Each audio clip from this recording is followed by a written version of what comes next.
go marching one by one, hurrah, hurrah. Hi everyone, it's Minn from Thundering Asteroids, and this is your Geek B-roll, your source for all things geek and music in Portland. 1, 2, 3, 4!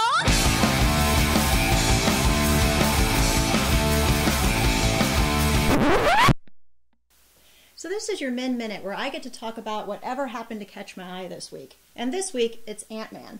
As we've seen, Marvel is dominating superhero comic movies, and they've just started filming on a brand new hero for the big screen coming next summer, Ant-Man. We've seen some very early shots coming off the set that have Paul Rudd, who's been cast as Ant-Man, looking kind of beat up and a little rough and tumble. He's a thief who's been recruited by the creator of the Ant-Man suit to help steal some technology back from his old company. Now, what this means to me is they're really looking for an Ant-Man that's more in the vein of the irredeemable Ant-Man comics. That's where Ant-Man was really a bit of a jerk. So we'll see how much of this cat-like behavior actually makes it to the big screen. So why am I excited about an incredibly shrinking thief movie? Because as far as I'm concerned, Ant-Man has the most terrifying superpower in existence. He can control insects. Creepy, crawly, evil little insects. And just think about it. If there's 1 million ants and they have one goal in mind and it's to kill you, you're dead. You can't hide from them. They can get everywhere. There's too many of them to kill. And death by ant has to be in my top 5 list of ways that I just really don't want to go out. And if that still hasn't convinced you, think about this. He once crawled inside the Incredible Hulk. It's both creepy and terrifying. So are you looking forward to a new superhero, an Ant-Man movie? And what do you think is the most terrifying, creepiest superpower that's out there? Let me know, and this is your Minn Minute.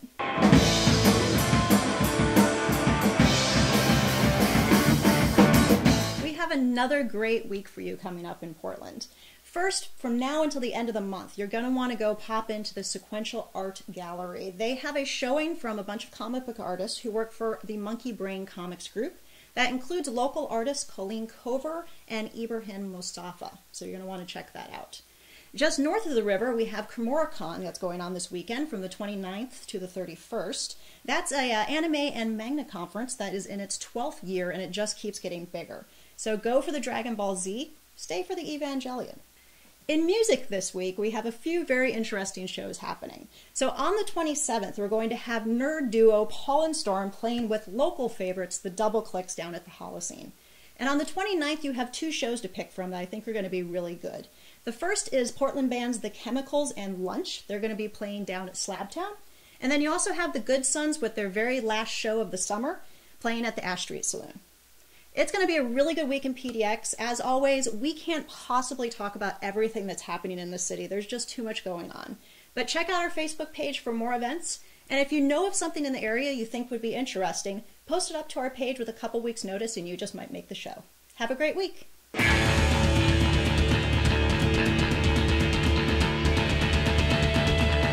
We have Colin Sanders with us, a member of 2 Portland bands, Defect, and Wounds. Colin, welcome to the studio today. Oh, hey, thanks. From what I understand, Wounds has a tape that's going to be coming out soon? Super true. It is like a split release between us and a friend of ours who has a tape label, and so he's going to put out 100, we're going to put out 100, it'll be 200. Fantastic. And what was the choice to go tape? We're seeing a lot of vinyl, but tape is a pretty unusual choice still.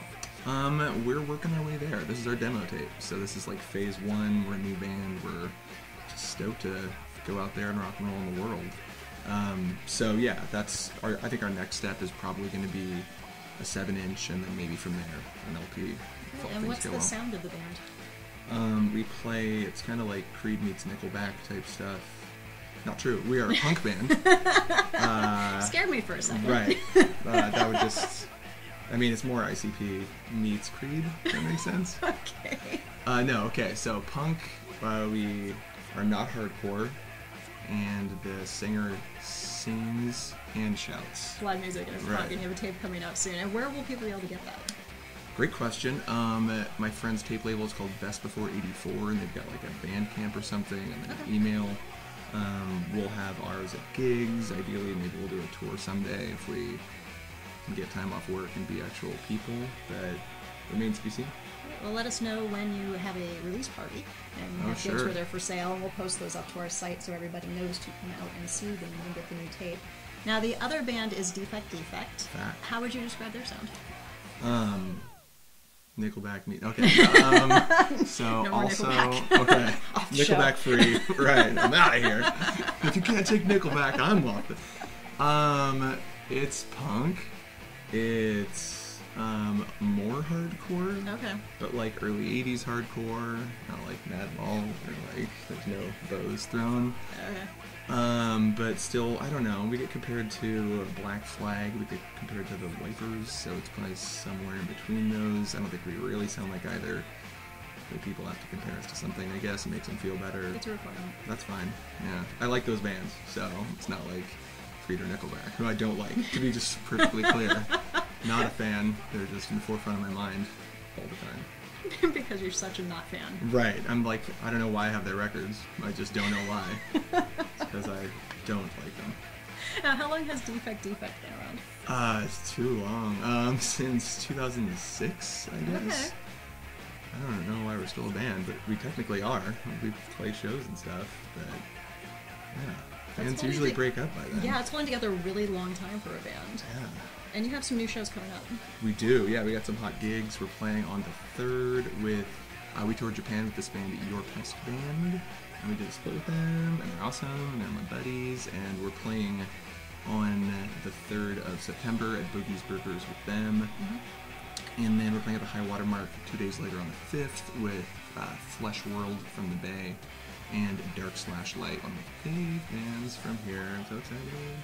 Fantastic. So it looks like there's a lot of really great opportunities to get out and see Defect. And also, will you have any of the Wounds tapes available at the Defect shows? Any crossover? Probably not, mostly due to like laziness or whatever. And I don't, that's the first time that ever occurred to me when you just asked that. But you know, I'm sure we're all around. It's all findable. I think we'll probably get them in some local shops, Blackwater, for example. But yeah, mostly just Wounds gigs. Great, fantastic. So check out Wounds, check out Defect, and Colin, thank you very much for coming in. Oh yeah, for sure. Great, thanks.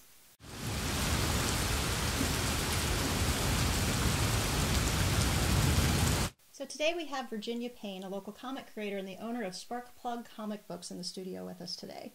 So Virginia, about a year and a half ago, you took over Sparkplug Comics as the owner. Can you tell us a little bit about the company?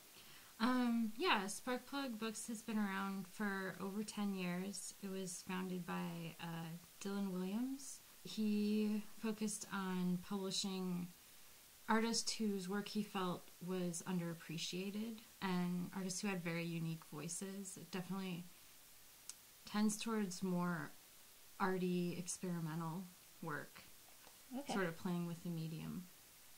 And you brought some examples in, some gifts for us for Gift of Comic Day. So what is Gift of Comic Day? Dylan passed away today, August 24th, is his birthday. My friend Patrick, to honor Dylan's memory, made his birthday Gift of Comic Day. So it's a day you're supposed to give comic books to people who maybe wouldn't read comic books otherwise, or give people comics you think they would like but they hadn't read yet. So yeah, it's just a nice way to honor Dylan's memory and introduce more people to comics. I think that's a really great idea to expose people to what's out there in comics. Now, you also have your own comic, a webcomic series called The Wise. What's that one based on? It's originally based on a story I did for a Free Comic Book Day book. Basically, it's about a bunch of superpowered teenagers who mostly happen to be queer, and they get recruited by this sketchy government spy agency. It'll probably take me the rest of my life to finish the story at the rate of a page a week, but I went through and read those yesterday, and it was really interesting. So, and where can we find The Wise online? It's thewisecomic.com. And there's a new page coming out soon. Yeah, on Tuesday. So who are some of the people you've come across, either people that you like to read or through the company that you own, that you would recommend to our viewers? Recently, I picked up The Wrenchies, which is a book that just came out by Peril Dalrymple. He's a Portland comics artist. He did a book called Pop Gun War and is working on the Prophet series, created by Rob Liefeld.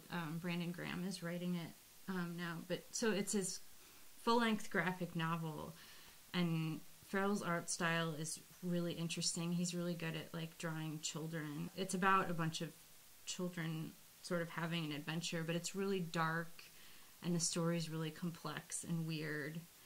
Earlier this year, I kept seeing art pop up on Tumblr, and they were like, "This is the art for the new Ghost Rider," and I was like, "This is amazing! I have never seen anything like this before. Like, just such lively, like almost electric, really active artwork." And I was like, so I went out and picked up the books, and they're great. The writing is great. The art team is great. And they managed to hire people who actually made me interested in Ghost Rider. That's fantastic. So, like, I know you're like, I'm like, really, Ghost Rider? Yeah, I yeah. never thought of that one. Yeah, it's so good. And so, like, not normally what I would like, but I love it. The art is just phenomenal. The last book that Sparkplug Books put out is by an artist named Whit Taylor, and she had approached us about publishing a collection, like a graphic novel of some of the stuff she'd done. Is this one? Yeah, it's that one. And I was like, I don't really have the money to publish a graphic novel right now, but I did start doing this thing called Sparkplug Mini-Series, which is doing really short runs, like 500 copies of books by artists that I just like. And so I was like, Whit, do you want to do a book for this series? And she said yes, and it's really good. It's like autobio, just a really short story about her traveling to Australia as part of her anthropology studies. It's great because it's about like just how uncomfortable traveling can be, and like how awkward it is interacting with people and strangers and having to spend a lot of time with them. But then also she's kind of navigating tourism and the study of anthropology itself as a woman of color. There's a lot of really interesting stuff going on. It's a great book. I'm so proud. I'm looking forward to reading this one. Thank you for bringing it in. So thank you, Virginia, for coming in today. We really appreciate it. Be sure to check out The Wise, new page coming Tuesday. Make a point to gift a comic to a friend, and go to Sparkplug Comics and look at some of these new books that they have out there. So thank you so much. I'm really looking forward to digging into all of this. Thank you.